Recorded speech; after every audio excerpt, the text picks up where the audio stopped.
for the 90% of us who are out here trying to build a sustainable business and a book of business, we got to find a way to win. And that's where my friends at DAT are really jumping in here, and they stepped up and they're like, we want to be your data partner. We want to make this happen. They believe in the vision as well. So we're going to dive right in. And ironically, this is one of those lanes that I was talking about before everything was announced, because people wanted to follow up on this to see where is it at, because this lane we talked about here was back in early January. I pulled this one up. And it's Kansas City, Missouri, going to Minneapolis, Minnesota. It's for a reefer. And we had pulled this up in early January.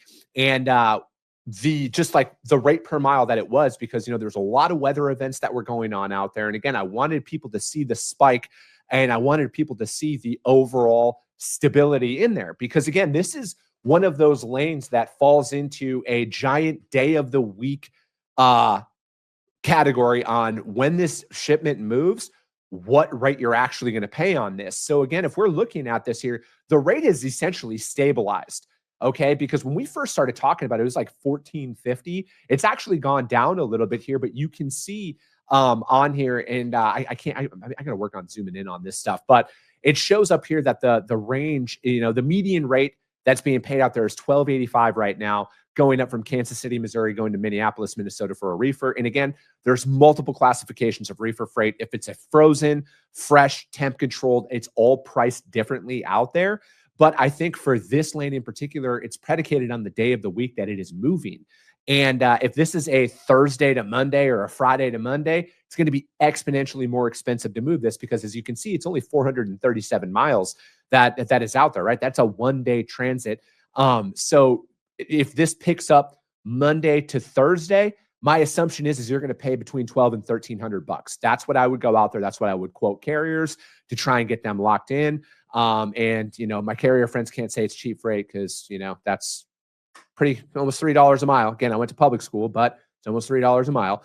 I'm sure somebody will have a comment on that. But anyways, then I would argue, or I would go in and break it down like this. If I was going to my customer, I would have my Monday to Thursday rate for them. All right. And this is assuming they don't have a 12-month RFP where you're locking in. And then that's the phase of your business where you're going to have to eat that margin compression to service the account out there. But say this is all truck in hand, you're building up, this is all spot market style freight.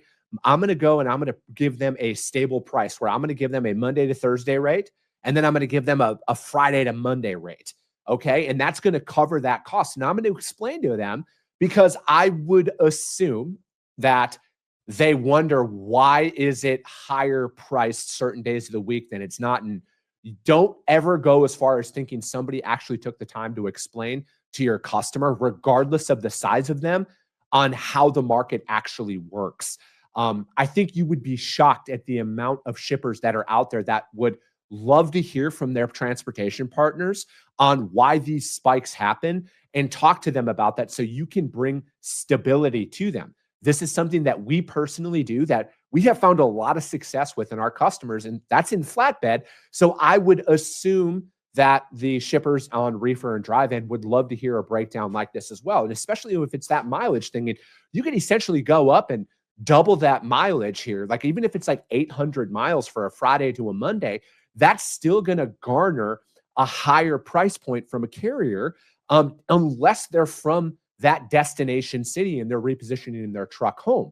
So if I'm going in there, I'm having that Monday to Thursday rate for them, and then I'm having that Friday to Monday rate. And I'm going to take that and I'm going to honor that as long as possible. Okay. And right now there's a lot of stuff that is yet to be seen on how things are going. And we're going to get into a couple of those articles here in a little bit. But again, I want you guys to see the stability out here. All right. This went through Christmas, New Year's, in a major weather event. And if we're looking at all the data that is out there over the last 90 days, there's been a $60 difference in price overall. I'm not saying that there weren't pockets that rates increased, but overall, the rate hasn't increased that much. So again, that is showing stability out there. From a pricing perspective, I would go into my customer and I would break that down. I would explain to them, this is why it's going to be higher on these days if this is when it has to ship.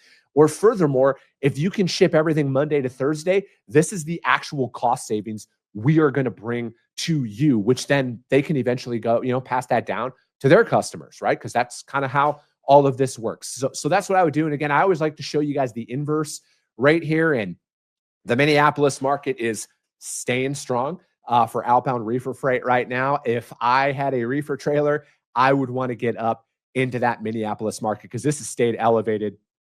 I mean, this is essentially, if you go back in those recordings, you can see, I think it was at like 2,300 back there. So this has actually gone up a little bit here, it looks like. But again, this lane, I mean, if you're running those 900 miles right now, you're essentially doing $4,000 on 900 miles round trip. So again, take that for what it's worth, you guys. And if you're looking at that price difference that is out there, you're probably going to be paying closer to $2,900 for a Friday to Monday would be my assumption on this lane out there. But again, you guys, the market, although at times might seem a little shaky, it's a lot more stable than what might be out there in the headlines. And again, that's our job as a broker, as a carrier. And we are going to go in there and we have to find those stability markers. And again, that's not to say that we're not going to lose money at times and our margins aren't going to be compressed at times. But if you want to service your customers long-term, they don't need you only when you're able to make money, right? Like, I'm a capitalist. I love making money. But at the end of the day, you got to look at this as a 12-month relationship. And there's going to be times where you're going to have to choose to service your account. All right. Because if you don't, somebody else will.